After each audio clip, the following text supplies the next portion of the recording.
that we can get started now that it's 2. So I want to thank everyone for joining us today for our first CampusTap webinar. This will be part of a series for the future research that we cover in written form, kind of gathering with our contributors to walk through some of the themes of the different areas of research we're covering related to career services, alumni relations, and advancement. So today we have our contributors here from the first ebook we launched this summer on the topic of merging alumni relations and career services. We have Dan Lugo with us from Colby College, Michelle Marks-Hook from the University of Rochester, Joe Tastani also from the University of Rochester, and finally Ryan Catherwood from Longwood. So to kick things off, we'd like to first have each of our contributors kind of give a general background on the merger at their institutions. So who would like to kick it off? Yeah, I'm happy to. I was going to say, I'm happy to go first. Longwood University merged its alumni and career programs just over a year ago. We're a little bit different at Longwood in that we are not underneath University Advancement. We are underneath a separate unit called Strategic Operations, which perhaps is an anomaly in higher ed, but that unit contains admissions, enrollment, first-year experience, IT, marketing, alumni, and career. So it's really thinking about how to engage alumni around programming that will help not just influence fundraising, but help to increase applications, enrollment, and retention, and thinking specifically how to engage in career-related programming to do that. Awesome. Great. I'll jump in. I'm Dan Lugo. Hi, everyone. I'm the Vice President for College and Student Advancement at Colby College, liberal arts college in Waterville, Maine. We've got about 1,850 students. And we, back in April of 2015, merged our career center into our alumni relations and development functions and rebranded the whole entire area as our Division of College and Student Advancement. It's been a very, very good early run with good returns that I'm excited to share with others on this call. And that's kind of the overview and intro of how long we've been doing this. And I'll let Joe intersect if I say anything incorrectly, but our actual 2 offices aren't merged. So we work in partnership with, but the Career Center is still housed over within the university, whereas Alumni Relations is still under advancement. So we've just created our own little partnership to working together, but we're not physically housed under the same entity at all. Yeah, and I started at the University of Rochester about a year ago. My previous institutions, we actually were in advancement under career services. And so that was a big push here when I arrived to really build the bridge with alumni relations and advancement unit as a whole. So we spent the last year and a half building out some volunteer programs and some fundraising efforts with advancement to sort of take advantage of our alumni base. Excellent. Well, that touches on everybody. Now, what we'd love to do, first of all, I realized both Nicole and myself didn't introduce ourselves. So I am Ethan Buckwick. I am the content manager here at CampusTap. I had the privilege of working with everybody here on our first ebook where we just started to, where we just kind of dove into all these topics. You know, there was so much that we covered that wasn't able to actually fit in the first ebook, so that's really why we wanted to get everyone here together today. So that is myself. I'm Ethan here at CampusTap, and then we also have... Yes, and I'm Nicole. I'm Nicole DeSantis. I lead marketing at CampusTap, working very closely with Ethan and others on our team to kind of identify the trends that we want to be covering to provide value back to our readers, current clients, and perspectives. So thank you so much for joining us today. Yes, so back into the questions. So could we chat briefly kind of what was the impetus or why, you know, what was the background with wanting to merge or work more collaboratively with your alumni relations peers in the first place at each institution? Well, I'll say at Longwood, the impetus was really a large number of university transformational changes that were occurring. My predecessor at Longwood had been at the institution for 41 years. I am only the second person ever to hold the job at alumni relations here at Longwood. The same was true in the Career Center in the sense that there was a senior administrator who had been here for many, many years that was retiring. And so those two different retirements, along with the opening of the new alumni center, and thinking through some strategies, moving everything forward, the idea very early on, in fact, even during my interview phase, was presented about what about merging alumni with career. And as someone who's spent a lot of my professional life thinking about network building and how it's the most important part of what we do in alumni relations, that idea sounded really great. So a lot of transformational change, a lot of leadership change, and then sort of honing in on a strategy was what happened here at Longwood. And I think that's true here at the University of Rochester as well. We had some changes. Obviously, Joe Tasani came on board on the Career Center side of things. We had some change in leadership over in advancement. And I think the environment just alluded itself to having change. And so it was just a matter of, like Ryan said, just coming up with a strategy of how we were going to be able to partner and work together more efficiently. Well, at Colby, we had a new administration come in with the arrival of our president, David Green. And I am a David Green recruit on the senior team. And some of the innovation that we thought about was really empowering our very, very strong alumni and parent network to be more closely engaged with our career and postgraduate planning for our students. We have an alumni community that contributes annually at about 45% rate. So there's a kind of a great network there that's ready to be engaged. And we also had a very traditional approach towards staffing and reporting in our career center that in light of that earlier strategy just wasn't satisfactory for alumni, for students, for parents, and for the new senior team. So we wanted to very, very quickly scale our work. There are obviously a lot more bodies in our advancement team that can be deputized to do the work of engaging with our alumni and parents to create internships and mentorships and other career-related activities, and to really build out a much, much more robust approach towards postgraduate planning. Excellent. And now, as we really kind of get into the nitty-gritty of things here, and one of the central themes that really came up as we were all talking about this was, really the need to tie to connect students and alumni together through the career narrative, and how that could both help on the alumni engagement side in terms of creating opportunities for them, volunteer opportunities, and then also, helping students in their career preparation through by connecting them to alumni. So one thing we really kind of wanted to talk about today was some of the things that you and your staffs noticed in terms of the employer and job market demands that impacted how you were able to structure this, and also that also kind of was kind of like igniting things from the beginning.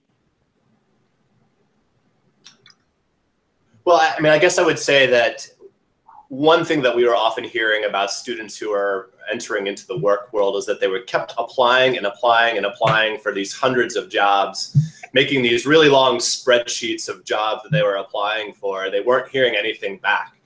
And we tried to figure out, well, what was going on there. And the more and more we looked into it, we were realizing that there's this narrative of connectivity that we weren't teaching students. We weren't teaching students how to develop relationships. We weren't teaching students that you don't get the job by applying for it, right? You teach students how to develop relationships strategically.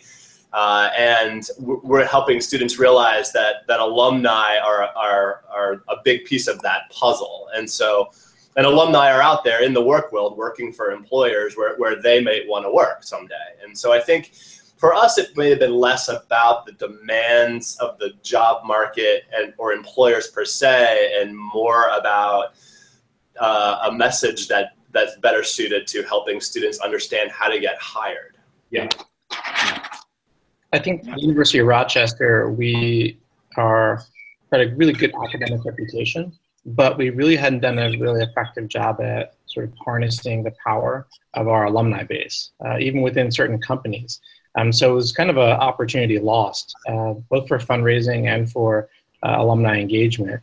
So we saw as an opportunity through career services and alumni relations partnership, to find a way to really bridge that gap, to find a way to really allow alumni to reconnect with the institution, but also insert a level of pride that they have for their alma mater. Many of our alumni have been successful. I think many of our students were getting jobs and internships, but we weren't really connecting the dots between all those pieces.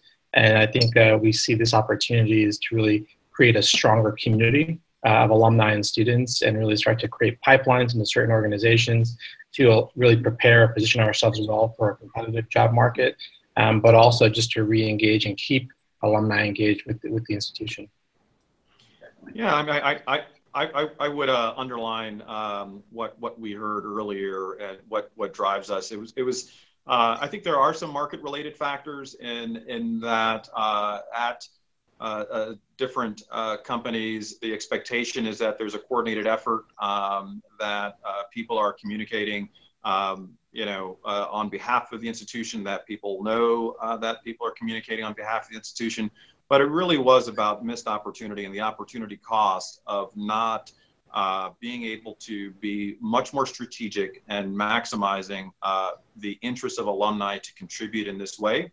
We see this as another almost philanthropic, quasi-philanthropic ask to contribute mentorship, opportunities, internships and jobs. And far too often in the previous design, we just didn't have the bandwidth to effectively deal with the overwhelming amount of goodwill that our alumni have for contributing back in this way.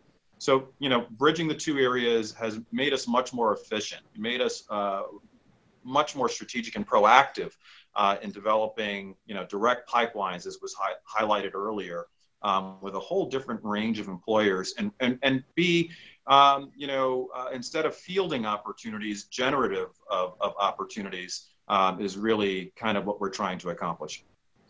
Yeah, and Dan, one of the things that we pulled out, one of the great statistics that came out of yours was that, last year, correct me if I'm wrong, but I remember you said some sort of last year, about like a quarter of the internship opportunities that were created came from alumni and parents last year. So if you could speak a little bit about how you were able to do that and some of the success there, that would be great. Yeah, I think it has very much to do with creating the bandwidth for our team. We are, I'm sure most of my colleagues here on the panel would love to have even more FTE in the career side. We're working on that. We have a plan of growth, but we've been able to scale the infrastructure of what I would say is, employer relations and business development by having our alumni that are interested in making contributions to the community in this way, being stewarded, being guided by development officers, by alumni relations people, by annual fund people, and having a much better structured approach towards harnessing those opportunities. I think that the opportunities were always there. We actually had to probably spend some time and, heal some relationships for folks who had raised their hands earlier and said, hey, I'm a bigwig here. I can actually, motivate, my company to open up management programs and hiring opportunities. And so we were just very, very intentional about that. And we continue to see growth in a positive direction and momentum, quite frankly, across the board, especially when you start to notice that you actually have not only one person at a company, but heck, you actually have, 5, 6, 8, 10 folks there, and we can create a partnership and a pipeline and a recruiting team at that company. So I think we're going to see a larger percentage of our internships and postgraduate opportunities and pipeline opportunities coming from alumni and parents. Excellent. Excellent. Yeah, and now another point that you kind of touched on that we'd love to get into, and I'm sure a lot of the viewers are really interested in learning more about is, strategically how you all undertook the alignment. And one of the big things that each of you kind of covered in the conversations that we had was how you were able to create the buy-in from staff on the career services side, alumni relations side, and advancement and development side, and how you were able to create, kind of a unity around those, among those departments and creating similar messaging. So we'd love to kind of hear from each of you, your approach there in terms of creating the buy-in from all departments, and then also how you were able to get everyone on board with someone from career services being able to tie in elements of alumni relations, and alumni relations being able to do the same, and vice versa. I think as Michelle mentioned earlier, at the University of Rochester, there was a lot of new leadership at the university. And I think it came down to two main areas: data and relationships. Yeah. We felt that we could help provide data, better data, on where alumni were, as well as where they were going in terms of their first destination, where they were winding up later in their career, because of our relationship with them, because of how we were working with alumni. And we also thought we could help strengthen relationships with alumni by offering opportunities for them to volunteer. At the same time, alumni relations and advancement could offer us depth of relationship with certain alumni to sort of, as Dan mentioned, get a little faster in the door. People that want to give back and want to engage at a high level, we really kind of could leverage those relationships. So in terms of the development of the relationship and sort of getting buy-in, I think once both parties saw that there is mutual beneficial opportunities, but also there was establishment of trust that we would share information back and forth. It was really about the sort of the greater good of the institution. I think that went a long way, because I think there was a history here, at least at Rochester and other places I've worked, of sometimes not strong communication between advancement and career services. So it was really an important piece of us to establish some transparency, open lines of communication, especially around those two topics. So I think it's made a lot of progress in that area, but we've had to maybe open up our doors and our data set a little bit in order to be really open about what we're doing. And I think we've been rewarded, so to speak, from the other side. Yeah. And then Ryan, specifically, you had a lot to talk about in terms of creating that, that joint mission and how that really helped develop the economies between the staff on your side. Yeah, so I think, I was also lucky, I suppose, in the sense that only one person on the entire team has been here longer than I have. And I've only been here for like a year, right? So we have almost an entirely new staff. And so I haven't had to do a ton of like strategy reversal. It's just been more about buy-in. And so we did a retreat and we spent some time thinking about what is our mission and how do we fuse into the mission, professional and career development with our other mission strategies of celebrating Longwood and providing all sorts of different engagement opportunities. But I think the biggest challenge from a joint standpoint is making sure, because we are in two physical spaces as but one team, trying to find a communication strategy on the team that allows alumni to feel like they're participating in the career services environment and vice versa. One of the things we did was pair up a member from alumni and career. And so you have the on-campus events person that does our reunions kind of matched up with our employer relations coordinator who does a lot of career fairs and puts on other on-campus programming so that they're collaborating, they're talking back and forth and making sure that, we both units on one team understand what it is we're doing and when. Yeah, I would say that, at Colby, it's felt like a natural fit from the start. It probably came as a little bit of a surprise to the community. From the new senior leadership, but once rolled out, the question wasn't whether it's the right thing to do. It was more about how do we do it, because what became pretty clear I think Joe probably highlighted this, is it's a little bit of we're the special sauce to each other's work, right? We have a very highly engaged, highly philanthropic alumni community, but there are aspirations for us to have the majority of our alumni contribute to philanthropically with us. And this is probably the best tool to get that last yard of engagement. And then the expectations, as everyone on the the video conference knows, of our students and our families about really tapping into a powerful alumni network are just going through the roof. And so partnering these things together have always been, it's been a bit of a aha, no-brainer moment. How to do it has been a little bit more challenging. We make a lot of jokes about hybridizing all of our functions. We want our alumni people and development people to think of the work of career stuff and postgraduate planning as their work, right? Mm-hmm. That they are intentionally seeking out resources for this in philanthropy, but also opportunities for our students and pipelines for our organization.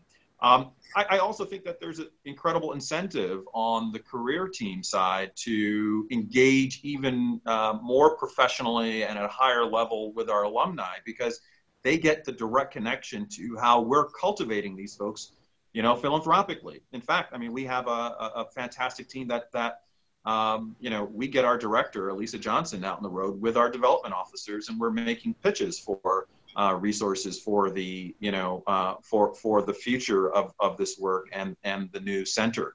So I mean, it's there hasn't been resistance at all. It has all been about how do we figure out the best way to do it that's in tune with best practices and our culture.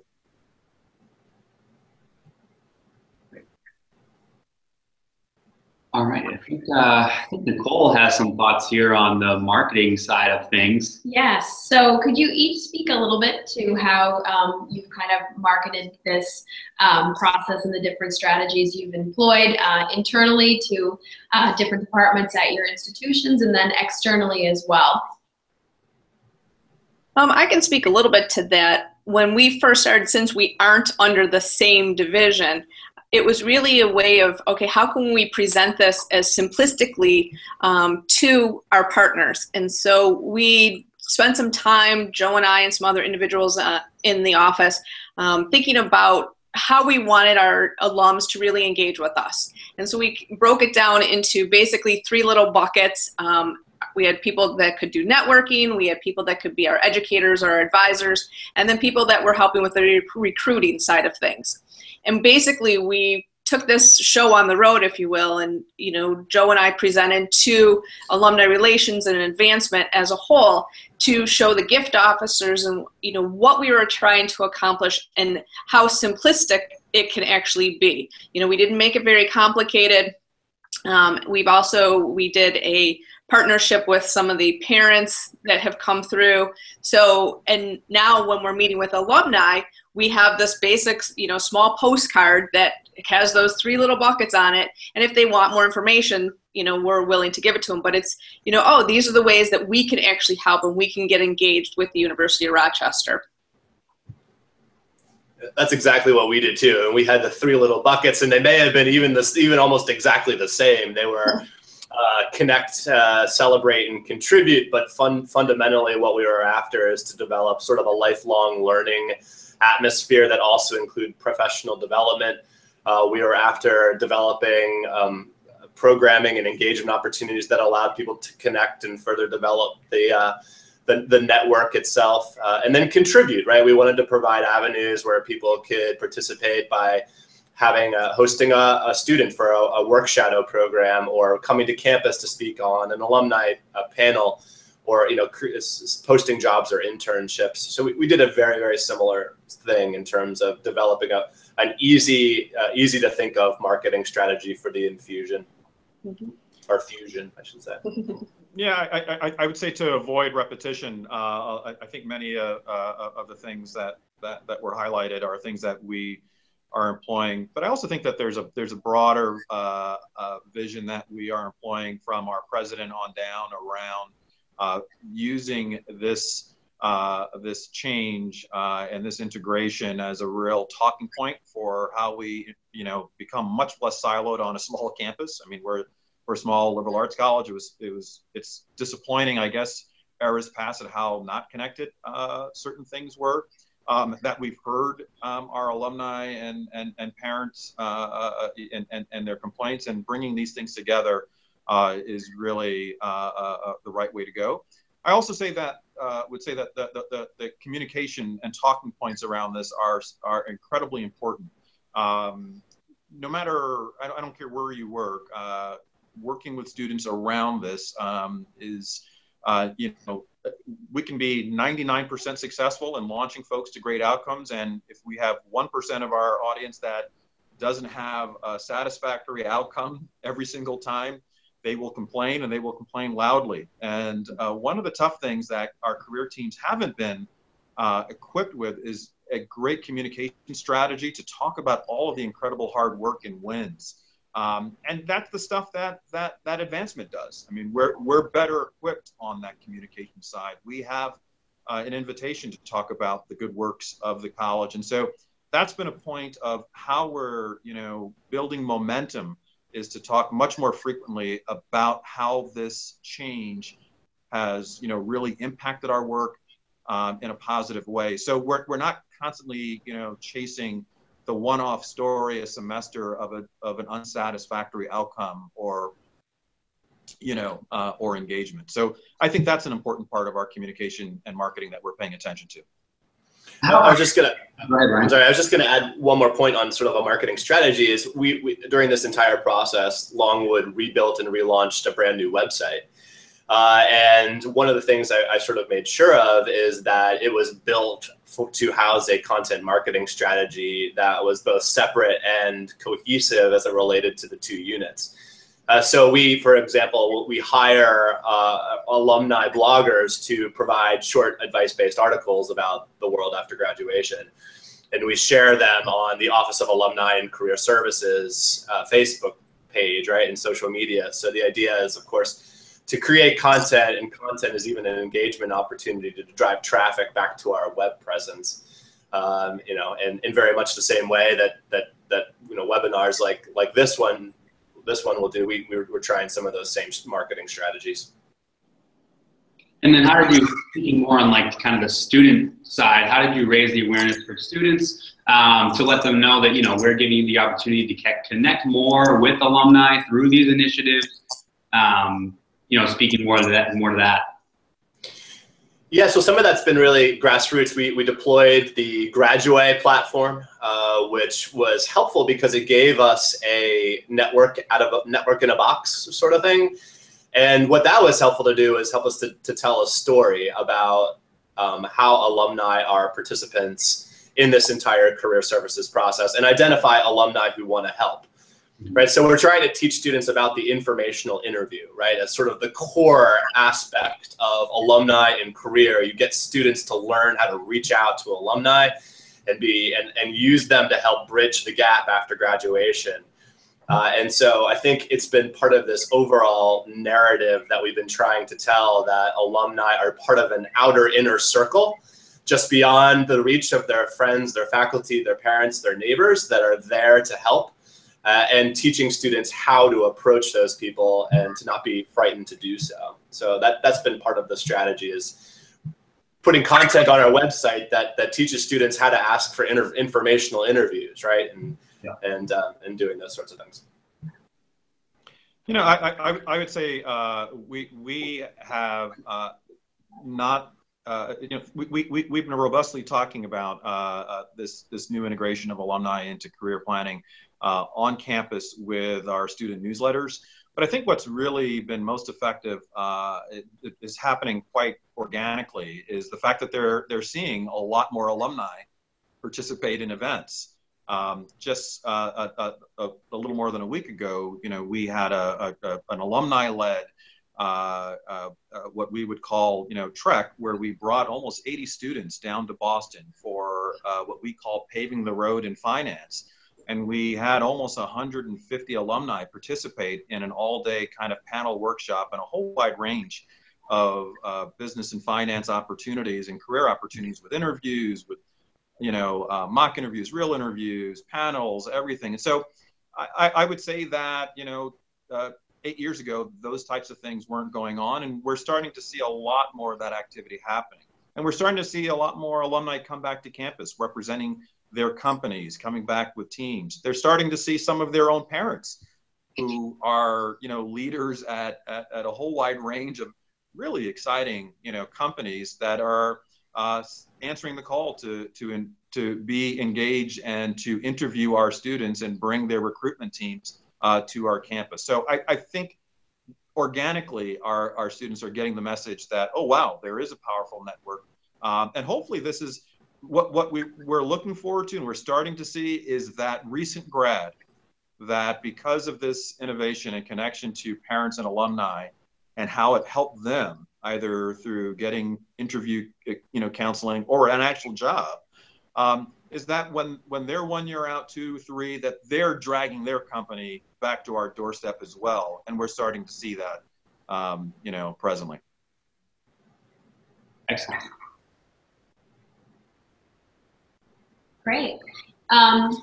So another question we have, a lot of the times we hear in the career services, as well as alumni relations side is, issues with staff and limited resources and it's often budgetary concerns. So could each of you share just a piece of advice for those that are kind of looking to undertake this initiative and embark on kind of the merging and any advice for those individuals out there that are contemplating this move? I think Dan really kind of hit it on the head when he was talking about this really expands your staff. When we think about how we partner with advancement or alumni relations, it's about it's really exponentially increasing your surface area for how you can engage with alumni for a variety of purposes and really how we want them engaged on campus. So it takes obviously some coordination and planning, and it takes some reallocation of some staffing. Our office, we completely reorganized the entire office as part of a larger reorganization. So that was a big piece of it. But we dedicated time and staffing to this initiative because we saw the output and what the potential outcome was, how high it was. But it also involved training, cross-training across the institution. But at the end of the day, without really increasing our staffing dramatically, we can have a really much bigger impact. So I think that's the pro and the case you can make for the partnership, whether it's merging or not, it really allows for that sort of increased surface area. I think at Colby and maybe at other places, it's very much about how do you hybridize, deputize, and put more people in the column that do this work, and more people that will see this work as complementary to outcomes. We have set goals on the development side for referrals, and I think that has incentivized some of this hybridized work. During our summer retreat, process, I'm sure all of our campuses think about what they could do better in the next academic year. That was a demand of preparing for our retreats. Come out of them with concepts of how we will hybridize better. We put on incredible events in alumni relations for stewardship, for alumni engagement. Guess what? We could also host a lot more employers in a better way with that same skill set. So really hybridize and deputize your campus and in particular your advancement team. And I would just add just one quick thought, which also sort of piggybacks, is that if you think of your team as sort of small, and again, you're adding the idea of alumni effectively being accessible. And so we almost changed the way we talk to students. Instead of sort of approaching it like we've got all the answers to careers, we approach it as if alumni have all the answers to their careers, and we teach students how to reach them. And so with that approach, you've got, here at Longwood, we have 33,000 alums that are now part of our hybrid strategy, right? And I think it's about, you can sort of scale it based on how you're communicating about it.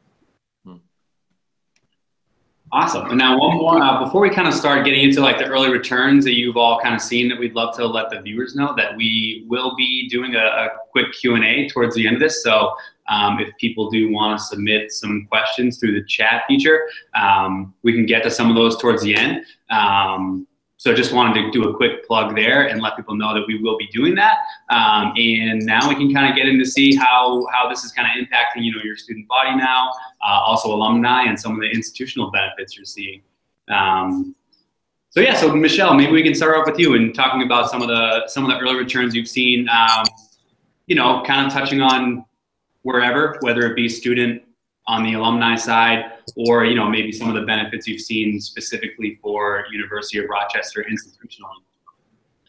Well, I could talk recently, kind of as Dan, we just took a group of students down to Boston and we took them into the biotech section. And so we actually went to a couple different companies where we had alumni base, and we took sophomores down, and it was an opportunity for us to engage these alums that maybe we hadn't been able to ever reach for other reasons, but now they were viewed as employers as well as information givers to these sophomores. And after the event, we ran like a networking night, and several of those people that had been at the earlier, you know, employer visits, they then came, and what they had said, one of the individuals actually said, you know, the University of Rochester is always calling me for money, and I would do this in a heartbeat before I'll give any money.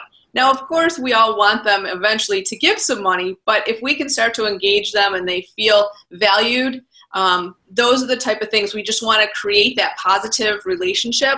So I felt that, okay, now this one particular alum who wasn't ready to give in any sort of capacity is actually giving his time and would be willing to host, you know, students again. You know, the students were obviously understood that these were alums that were hosting them. So I'm hoping that when you talk about that grassroots, that this is something that they realize in a few years, this is something I could do as well. Once I'm somewhat into my own organization, I can start hosting students, and this is my way of giving back. So, you know, the students obviously were making connections with the alumni. The alumni were super thrilled to have their expertise tapped into, as well as to be listened to and engaged in a way. So that was early returns for us that I could see. So Excellent. Great. Yeah. Go ahead, Dan. Oh, sorry, Ryan. And by the way, Ryan, all of that stuff with the debate that you had all those great pictures of, I just had to get that out there. You looked great at that VP debate. Thank you so much. It became my job to get as many pictures with celebrities as possible. I'm not sure how that. I'm not sure how that happened, but that happened. Yeah. So at Colby, you know, we are, you know, nowhere near the promised land of this work. Very much a work in progress. You know, answering a little bit, adding on to the last question of getting scale by deputizing, you also need more bodies in postgraduate planning, and we have a roadmap for doing that. And I think there's no getting around that. But because of the innovations, because of the partnership, and because of what we have been able to do with hybridizing our functions, you know, our employer on-campus visits are up, and largely because of, you know, alumni and parents that are bringing their companies and really advocating strongly for it. We have been spinning out, you know, based on the success that we've had with building recruiting teams embedded with employers, and showing great results of what's happening at, you know, PwC and Citi, where we have really robust partnerships with those places of what's possible for other, you know, at the end of the day, everyone wants talent, right? The win-win of this is when our alumni and our parents and other employers see Colby as a destination for their talent needs. We have incredibly bright students who, you know, really turn out to be world beaters, and people should be, for all the right reasons, you know, finding our students. And we have been compounding early success that we've had with recruitment teams to get even more activity. Our activity around counseling and students going off on the types of treks that I highlighted, to Boston. We had another trek in the visual arts that went to Washington, D.C. To visit with curators and museums and things of that nature. So it's not, just finance. It's a part of our solution for all of our students that want to, be launched. So all of our metrics are moving in a really positive way. And then the part that we have to do really, really well on is communicating about that success. Because everyone likes a winner, right? And everyone says, well, what am I missing out on? Holy cow, if that company is in there, shouldn't mine be in there? And now that's created some challenges on our campus this fall. I've got a lot of, and they're probably watching this, I've got a lot of harried, career center folks, right? That are, working late into the night around hosting folks. When someone makes the effort to come to Waterville, Maine, we don't give them a mint and say thanks and see you later. We take them out to dinner. We ensure their needs are attended to. We work with the partner hotels so they have information about Waterville and Colby. So it's been a big lift this fall, but it's been incredibly worth it and is demonstrating, the need for additional resources to keep the momentum going. Excellent. So before we kind of wrap things up towards the end of this, we actually have some questions coming in. So we'd love to kind of pose those. We've got 3 coming in right now. So we're just going to put them out there, and you're all obviously open to add your input there. So the first one is from Victor Masalia. Thank you so much, and I apologize if I got the pronunciation wrong there. But he poses, what electronic tools are you using to track the student-alumni interaction, engagement, and get kind of the returns from the different programming you're doing around this? Electronic tools.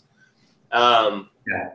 Well, a couple things. We deployed the Handshake platform. We deployed the Graduate platform, which I already mentioned. We had developed a check-in and check-out process, which includes a short survey, which includes measuring some of the Net Promoter Score that our students going to be headed out there and recommending the services that they just got at the Career Center.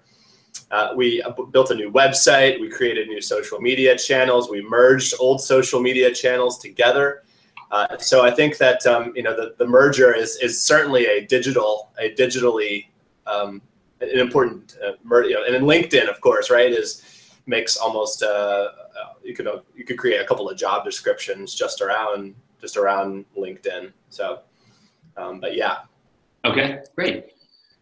Anyone else want to add their thoughts there?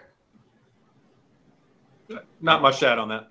Okay, great. And we will move on next. Ingrid Peterson asks, how do you all actually acknowledge the alumni contribution and the fact that how do you acknowledge the fact that they're giving their time and make sure that really means a lot to you? I know a couple of you have spoken to this with me in the past. Yeah, I think that this is where the merger of these two functions actually helps propel this work, because we're on the advancement side much more expert in stewardship, and for folks that are we're tying our data together. We know who's raising hands. We're adding another component and reason for us to say thank you. And finding out who the right people are to say thank you and to steward them for these types of engagements. I would say that we're early in that. Most of the folks, you can imagine that most of the folks who have been most engaged and that we would need to thank the most are also involved in other aspects of our advancement program. And we've been very, very thoughtful of how we, try and layer that in our stewardship efforts overall. It will be wise of us to get out ahead of the true, test of, wow, here's someone who hasn't been engaged at all, who hasn't been philanthropic, and this is what they're trying us out through this. and figuring out the right way of stewarding that alone, I think will be a good test for us. Okay, great. And now we can get to the last question here is, great. So Sarah Trinko asks, will you speak about how you began the conversation of engaging parents and the companies and corporations that they work for? And when did you actually start those conversations or figure out when the right time was to start those conversations? At Rochester, I would have started as soon as I got here, but they were undergoing some changes over in parent relations area within advancement. So we kind of waited till that settled down a little bit for that. And so this past Parents Weekend, we had a big Parents Council conversation. So we presented to them and started that conversation with the parents that were giving already and how they can be more deeply engaged. They were very much invested in the institution, so we offer them another way for them to engage with the university. So it's ongoing, and it's something that we also started working into our orientation conversations. And next year we'll probably do a much bigger blowout within orientation about how parents can be involved with students at the university while they're here, also as they are graduating, as well as working with the Parents Council, which is more of the development side area for our parents. Yeah, we haven't held back at Colby. It's a big part of our messaging. Our senior leadership will, when speaking to parents in groups or individually, when they ask what they can do, it's a part of what we ask for. It's not only to communicate powerfully about the Colby experience in their communities and wear the sweatshirt and the bumper sticker. It is philanthropic support, and then it is, hey, and introduce us to the companies that you work at, the boards that you're on, all of those types of things, and provide us with internship and postgraduate opportunities. We're pretty explicit about it across the board and not shy. And I don't think anyone, if the person asking the question is wondering if there's a phased-in approach, your parents want to do this stuff. Let me just break it to you. They're ready. They're wondering why you haven't asked. So feel free to to ask them. And we've found too that our parents are more willing to do it because they feel that, well, if I'm going to help someone's student, perhaps someone's going to help my student. So we haven't had any real negative feedback or anything. People, like you're saying, Dan, are really open to this. These parents want this. They want to be asked. They want to help. Yeah, excellent. So before we kind of close this out, again, thank you everyone for tuning in. Just a couple of, actually, just one last question here. We thank everyone for your time. So we just kind of want to close out by asking, what's next? I know a couple of you are kind of in the middle of Colby College and Longwood. You're kind of in the middle of year 2 of this initiative, and at the University of Rochester, you guys are really launching your pilot this year. So I'd love to kind of hear your thoughts on really, what's next? What are you looking forward to this year as you enter the next phases? Well, so we got off to a really great start this fall. We are just across the threshold of seeing as many individual students in appointments already this year as we did all of last year. And part of that is because we also have empowered and trained our graduate and assistant students and even some of our undergraduates to have some of those appointments. So we're looking to take a look at those numbers, see how we can continue to grow them, but also sort of thinking about more at the top of the funnel. How do we get more engagement in the academic environment? How do we get more faculty to have us give presentations as much as possible? How do we reach out to student groups and through student affairs, through residence life? How do we infiltrate this narrative as much as possible? We created a new program more on sort of on the alumni side called 1 hour a month, and we're asking alumni to contribute a very specific amount of time. And part of that time is actually doing things like endorsing people on LinkedIn, writing referrals, creating content, things that you can do at any time from any device, anywhere. You don't have to show up at an event. So we're looking to continue to grow that program and see how we can begin to measure commitments of time and track and record them. And my personal sort of pet project is we're creating a podcast. I commute 75 minutes to work 4 days a week, and I fell in love with podcasts. And how can we create a podcast that engages around this idea of merging alumni and career? So we created a podcast called Day After Graduation.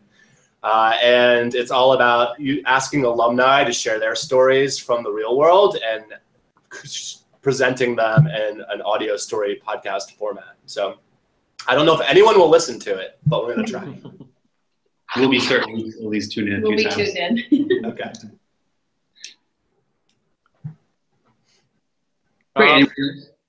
I think for Rochester, I think this is a big prototype pilot year for us. So it's gathering as much data as possible on pretty much any interaction, any engagement point that we possibly can, tracking number of hours, number of alumni, number of students that connected with alumni this year. So a lot of it is about baseline year for data, piloting and prototyping and evaluating anything that we're trying, getting feedback from all parties involved, to then really chart a much more aggressive course for next year. But it's been a great year so far.